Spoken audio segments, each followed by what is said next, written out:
Hello guys, this is Strider Prime bringing you a special video of my latest purchase.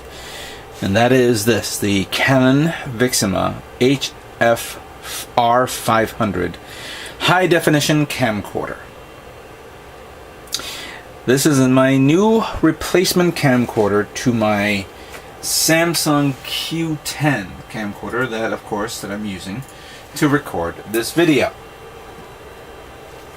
In 2011, I purchased my Q10 as a budget camcorder because I had one before it, which was the HD block. I was using a Canon camera to record my videos, and I've always did like the quality of the Canon products, especially their lenses, their focal points, everything. I've always found it that those videos were really good quality, but at the time I wasn't making that much money. And I didn't have enough money to purchase a $300 camcorder at the time. So I was looking for an alternative, and my alternative was, of course, the Samsung Q10, which I reviewed back in 2011 in April. And it's pretty much one of my highest viewed videos in my library.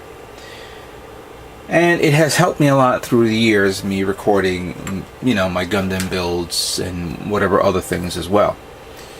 But my camcorder has begun to show its age, its wear and tear. Even the compartment that holds the battery is failed to connect. It's now broken, and I have to hold it up with some, with the tripod so I can actually use the camcorder. Now, I knew that I was going to replace this camcorder sooner or later, and I've been eyeing the Canon products for quite some time. I've always been fond of Canon. And originally I was going to replace this camera last year with the Vixia HF R400 model.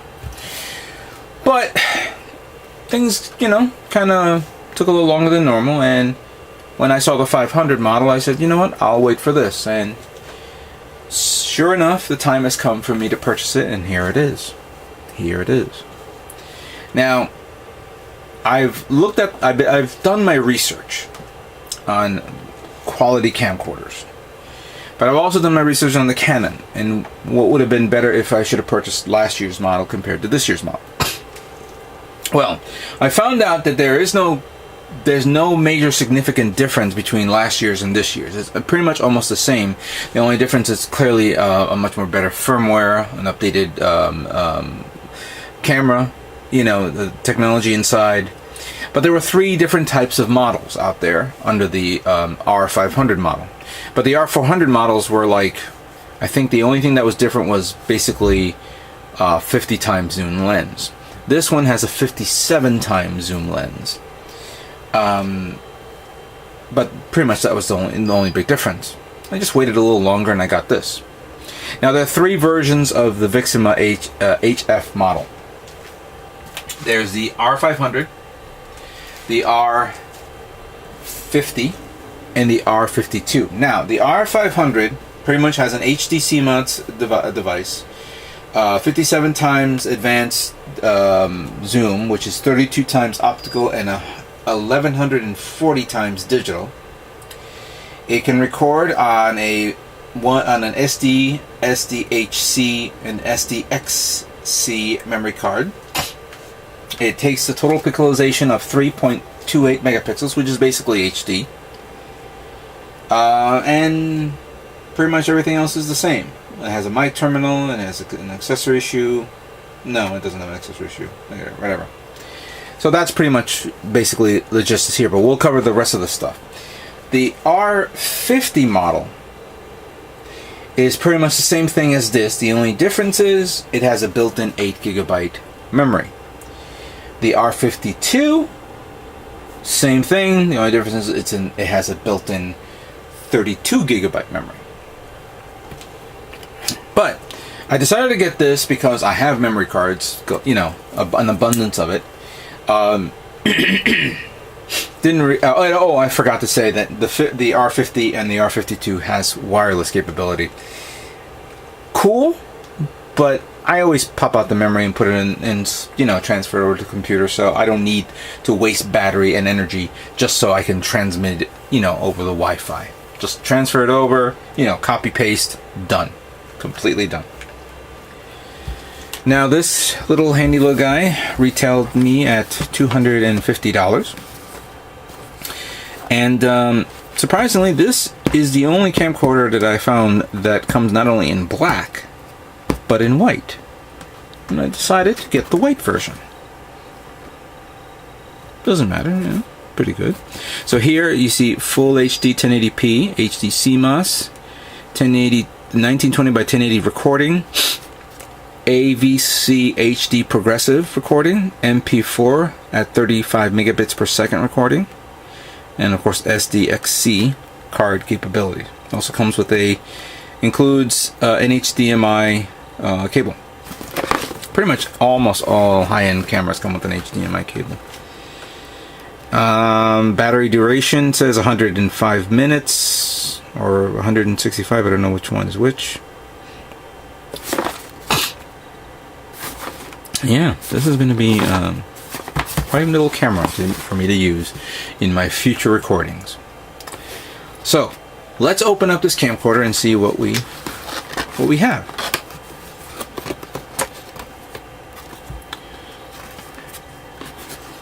I got my registration card, of course, which I will register with Canon.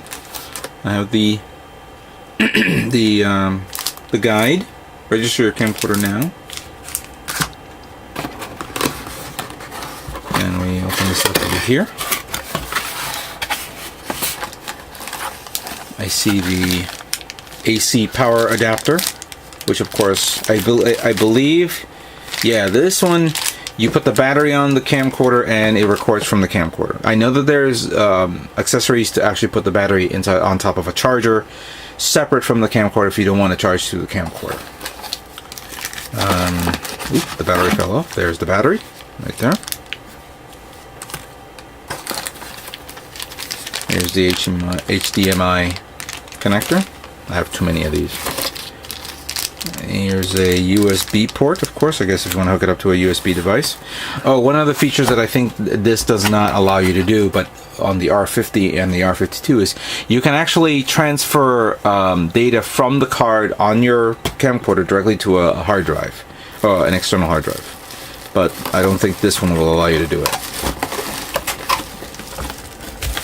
And I want to make sure there's nothing else in here. Alright, so we'll put this to the side. And here it is.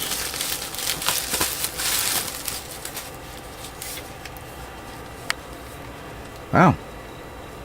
Nice and shiny.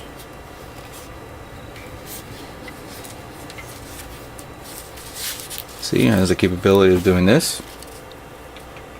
Of course, this does not have the unique feature that the Samsung Q10 has, where while you're recording, you can actually put it on the other arm and then continue recording.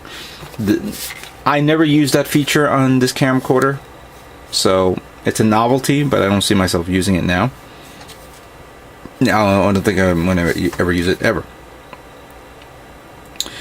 32 times zoom, 2.8 by 89.6 millimeter, 1.18. I've seen the macro shooting capabilities at my local Best Buy store, so I'd like to know how this will work.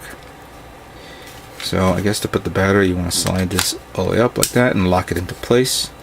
I'm going under the impression that there's a little bit of charge there, so let's open this up. And there it is, the Vixia. Then of course it asks me if you want to go in English. I would say yes. It's all touchscreen, of course. And I guess I gotta put the date on this, so I'll do, let me do that now. So charge battery pack, yes, I know, we'll charge that in a moment. So it's July, tasking project, alright, battery charge needs to be charged. Okay, but let's look at this. So we have the on and off switch. I think this is a play switch right there. Mic connector, EV output out, HDMI, USB, the actual card slot to be put in there.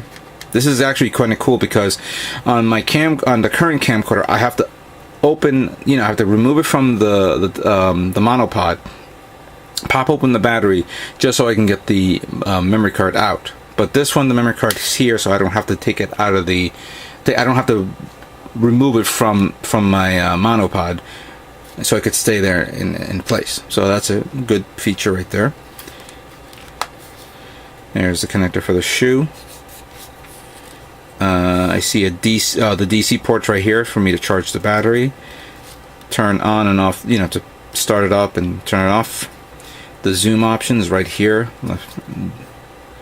Power charging light. Very, very little buttons on this camcorder. I see a button here. Oh yeah, I guess to open. Oh, this is cool. To open and close the lens, so that way no dust particles goes in there. Right. This is going to be a very cool little camera to use. So I'm going to charge the camcorder, and I'm going to take one of my memory cards. I have a lot of memory cards. I have a good one I don't have it hooked up to this. I had it on another camera. Format it. I'm going to put it in, and then in part 2 we'll show the video quality of my new camcorder.